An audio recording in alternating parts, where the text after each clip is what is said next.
An adduunkan oo maalmo kooban oo waqtigu aad u rooraya. Qof walba natiisu cuslayso hoos iyo sare uu la rooraya. Hadaad u beer jilcidood siisa waqtigaagan roorayana dhulku kula go'ayood aanad helin haba yaraatee wax gargaara. Intaad jilin ka hor indha furo fiiri hareeraha. waqti yar wado dheer silic jajab intuuba waa qadar qalbigaaga qoful wax walbana si kastana way dhacaane aadoon shakin samir ogow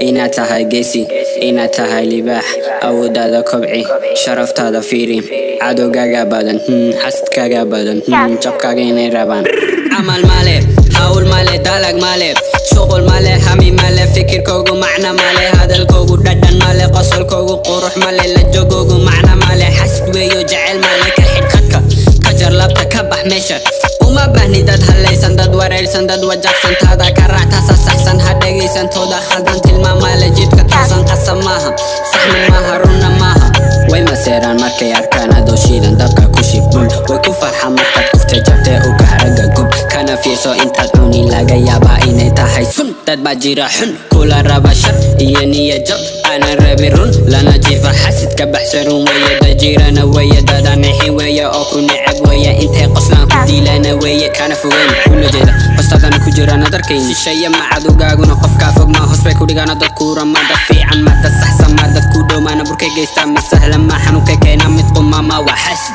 waa jiir waa mas waa bahal waa dab agtoodu waa khatar nima sare waa halis abaysaba dhulakabay ku disha waa sun waa cudur waa qurun iska tufiya ku tufin